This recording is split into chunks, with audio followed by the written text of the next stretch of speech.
हो चुका आगाज, युग बदलने की तैयारी। जीत हमारा ही होगा, हमारा संघर्ष रहेगा जारी। नमस्कार दोस्तों, सबसे पहले नवरात्रि के शुभ अवसर पर आप सबों को ढेर सारी शुभकामनाएं। आज का हमारा जो टॉपिक है वो है हिंदू धर्म के 16 संस्कार। आइए देखते हैं जो हमारा धर्म में 16 संस्कार एक व्यक्ति का जीवन में होता है, उसको हम देखने की कोशिश करते हैं। सबसे पहले है कि जब एक बच्चा जन्म नहीं लिया रहता है उसी समय उसका कुछ संस्कार हो जाते हैं। जब बच्चा जन्म नहीं लिया रहता है उस समय उसका 3 संस्कार हो जाता है, हम उसको देखेंगे। सबसे पहले होता है गर्भाधान। जब एक माँ है गर्भ को धारण करती है तो वही एक वो पहला संस्कार है। ये कब पता चलता है?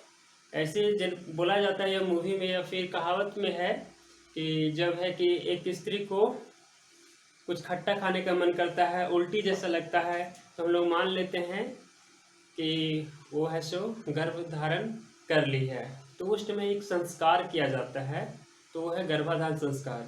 दूसरा है पुंसवन संस्कार। तो पुंसवन संस्कार ये दूसरा पुंसवन संस्कार है। इसमें क्या होता है कि गर्भ धारण के 3 महीने के बाद ये पुंसवन संस्कार किया जाता है। इसमें है कि माँ को है सो अपने खाना पीना में और जो है कि जीवन शैली में है कि ज़्यादा सजग रहना पड़ता है, ज़्यादा सावधानी से रहना पड़ता है। उसके बाद आता है तीसरा संस्कार जो होता है वो होता है सीमांतोन्नयन संस्कार। सीमांतोन्नयन संस्कार इसमें है जो 6-7वां महीना में 7वां-8वां महीना में ये संस्कार को किया जाता है।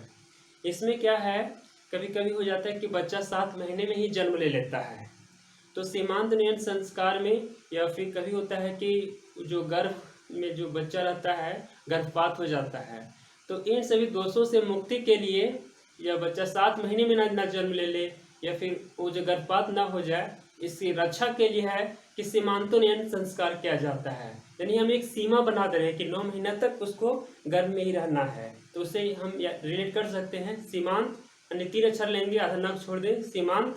तीसरा नंबर में उसको बोलेंगे सीमांतोन्नयन संस्कार, जो क्या है कि बच्चा 9 महीने के बाद जन्म लेगा।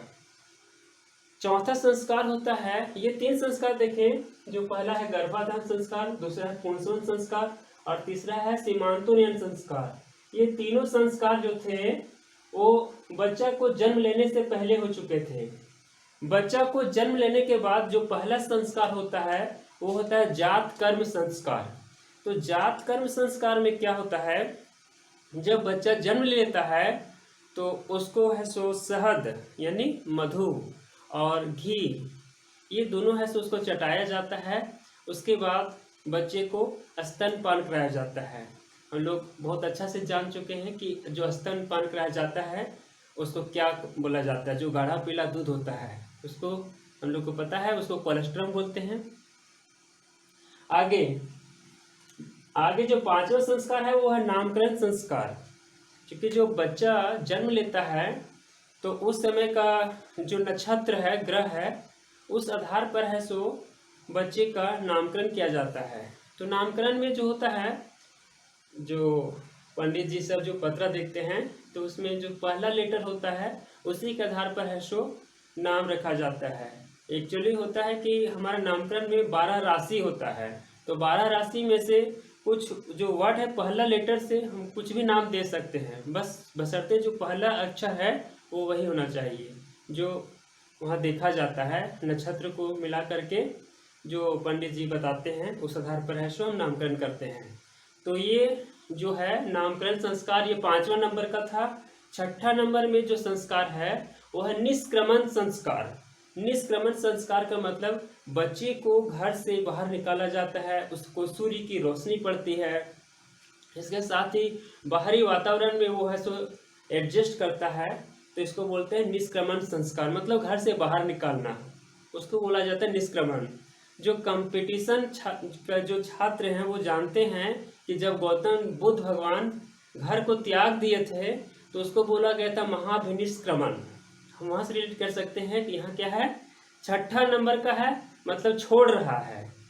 6ठा नंबर घर को छोड़ना नहीं मतलब बाहर निकालना, तो उसको बोलते हैं निष्क्रमण संस्कार। 7वां संस्कार है वो है अन्नप्राशन संस्कार। 7वां संस्कार अन्नप्राशन संस्कार। इसमें क्या होता है, बच्चे को दूध के अलावा उसको है सो अन्य खाद्य पदार्थ वो दिए जाते हैं। तो इसको हम ऐसे याद कर सकते हैं, हम लोग का जो गांव में कहावत है कि एक बूट के दाना से 7 भाई बहन खाया, तो हम उससे याद कर लेंगे कि 7वां नंबर का संस्कार जो है कि अन्नप्राशन है, मतलब अन्न खिलाना है। यानी एक बूट के दाने से 7 भाई बहन खाया, तो इससे हमारा निकल जाएगा 7वां अन्नप्राशन। 8वां संस्कार है मुंडन, जिसको बोलते हैं चूड़ा कर्म संस्कार बोलते हैं। क्या बोलते हैं इसको?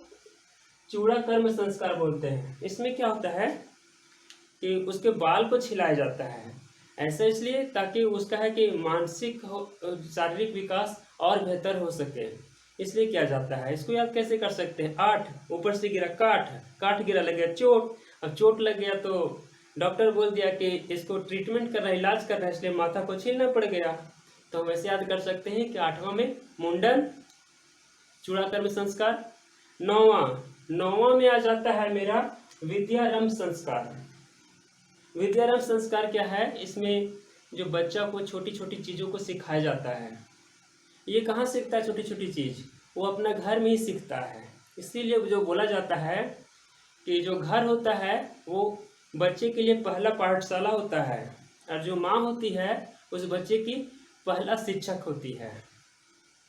उसके बाद जो है 10वां जो संस्कार है वो है कर्ण छेदन, यानी उसका कान को छेद किया जाता है, जिसको कर्णवेध संस्कार बोलते हैं। ऐसा इसलिए किया जाता है क्योंकि कान को छेदने से क्या होता है कि यहाँ जो है शारीरिक व्याधि से रक्षा और श्रवण शक्ति का विकास होता है।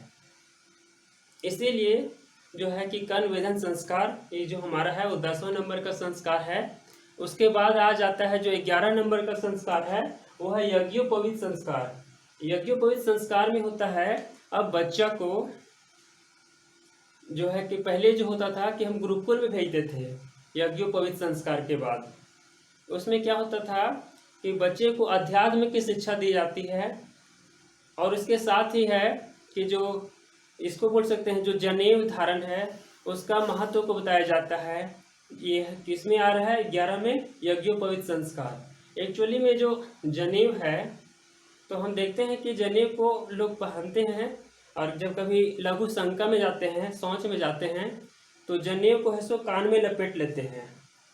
तो इसका क्या रीजन है आप पता करके देखिए, क्या पता चलता है। ऐसे हम जो हमको पता है इसका जो साइंटिफिक महत्व है कि जब कभी हम शौच में जाते हैं और लघु शंका में जाते हैं, तो ऐसे जो मान लेता है लोग कि ये क्या है, अपवित्र काम है, इसलिए उसको कान पर लपेट लेते हैं। लेकिन इसका साइंटिफिक महत्व ये है कि जब उसको कान पर लपेटा जाता है, थोड़ा सा उसको है सो खींचा जाता है, इससे क्या होता है, कान पर एक एक्यूप्रेशर बनता है, दबाव बनता है, और उसका जो संबंध होता है कहीं ना कहीं हमारे जो पाचन सिस्टम से जुड़ा हुआ होता है। पाचन सिस्टम से जो डाइजेस्टिव सिस्टम से है उससे जुड़ा होता है, और ये हमारे जो शौच क्रिया में है सो लाभदायक होता है।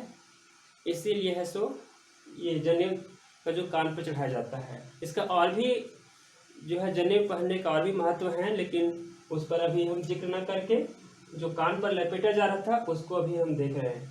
उसके बाद जो 12 संस्कार होता है वो होता है वेदारंभ, यानी कि बच्चा जब पढ़ने के लिए गुरुकुल जाता है तो उसके बाद उसको वेद का जो ज्ञान है, उसका जो वैज्ञानिक महत्व है उसको समझाया जाता है। जो हमारे वेद हैं उसका समाज से क्या संबंध है, उसका क्या वैज्ञानिक महत्व है, उसका अध्ययन कराया जाता है। कितने नंबर में? 12 नंबर में। 13 नंबर में होता है केशांत समारोह, केशांत संस्कार। केशांत संस्कार में क्या होता है कि बच्चा जब वेद को ग्रहण कर लेता है तब उसके वेद के साथ अब उसको क्या है, सामाजिक कार्य करने पड़ते हैं। जैसे गुरुकुल में जो पहले जो पढ़ते थे बच्चे, तो जब एक होता है ज्ञान प्राप्त करने के बाद अब थोड़ा थोड़ा है उसको आसपास के सामाजिक कार्य भी करने पड़ते थे, इसीलिए इसको बोला गया है केशांत संस्कार बोला गया है। उसके बाद जो होता है केशांत संस्कार 13 नंबर का था। 14 नंबर का है समावर्तन संस्कार। समावर्तन संस्कार में क्या हो जाता है कि अब बच्चे को गुरुकुल से विदाई होती है, यानी फेयरवेल होता है, तो उसके लिए था समावर्तन संस्कार। अब बच्चा गुरुकुल को या जो जहाँ से शिक्षा ग्रहण कर रहा था अब उसको छोड़ करके और वो है सो अब गृहस्थ आश्रम के लिए है सो वो तैयार हो जाता है। और जो 15 नंबर का संस्कार है वो है विवाह संस्कार। विवाह भी क्या है, एक संस्कार है, और ये 15 नंबर का संस्कार है। तो इसमें क्या होता है, विवाह संस्कार में व्यक्ति जो होता है वो सामाजिक बंधनों से बंध जाता है और उसका है कि वंश का वृद्धि करना है, समाज का कल्याण करना है। और जो अगला जो है 16वां संस्कार, वो तो जब मर जाता है उसके बाद 16 संस्कार कर दिया जाता है। नहीं, दाह संस्कार को ही जो अंतिम संस्कार बोलिए या 16वां संस्कार बोलिए। स्क्रीनशॉट लेना है वो इसको ले सकते हैं। आइए इसको एक बार हम जल्दी से रिवीजन कर लेते हैं। पहला है गर्भाधान संस्कार, जो जिसमें गर्भधारण होता है। दूसरा है पुंसवन संस्कार 3 महीने पर। तीसरा में सीमांतरण संस्कार जो होता है 7-8 महीने पर होता है। ये 3 संस्कार थे गर्भधारण से, यानी बच्चा को जन्म लेने से पहले के संस्कार थे। चौथा जो जन्म लेने के बाद पहला संस्कार है वो है जात कर्म संस्कार, ठीक है, जिसमें क्या होता है मधु और घी चटाया जाता है और स्तनपान कराया जाता है। उसके बाद जो है 5वां में है नामकरण संस्कार, बच्चा का नाम है सो दिया जाता है। 6ठा में निष्क्रमण संस्कार, घर से बाहर निकाला जाता है। 7वां में अन्नप्राशन संस्कार, यानी दूध के साथ है उसको भोजन आना चाहिए। 8वां में चूड़ाकर्म संस्कार यानी मुंडन संस्कार होता है। 9वां में विद्यारंभ यानी कि विद्या का आरंभ, घर में शिक्षा प्राप्त करता है, माँ उसकी पहली शिक्षक। उसके बाद है 10वां में कर्म वेदन यानी उसको काम छेड़ा जाता है। ये 11 में अज्ञोपवित संस्कार, जिसमें बच्चों को धार्मिक आध्यात्मिक उन्नति का है सो सिखाया जाता है। उसके बाद है कि 12 में वेदारंभ यानी उसको वेद का ज्ञान दिया जाता है, उसका वैज्ञानिक महत्व समझाया जाता है। 13 में केशांत संस्कार, जिसमें शिक्षा से निकलकर समाज सेवा के लिए है सो उसको आगे बढ़ाया जाता है 13 में। 14 में समावर्तन संस्कार, जिसमें उसको गुरुकुल से विदाई होती है।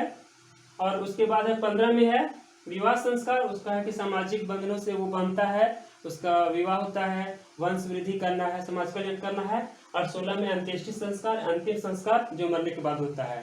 वीडियो के अंत तक बने रहने के लिए बहुत बहुत धन्यवाद। जय हिंद।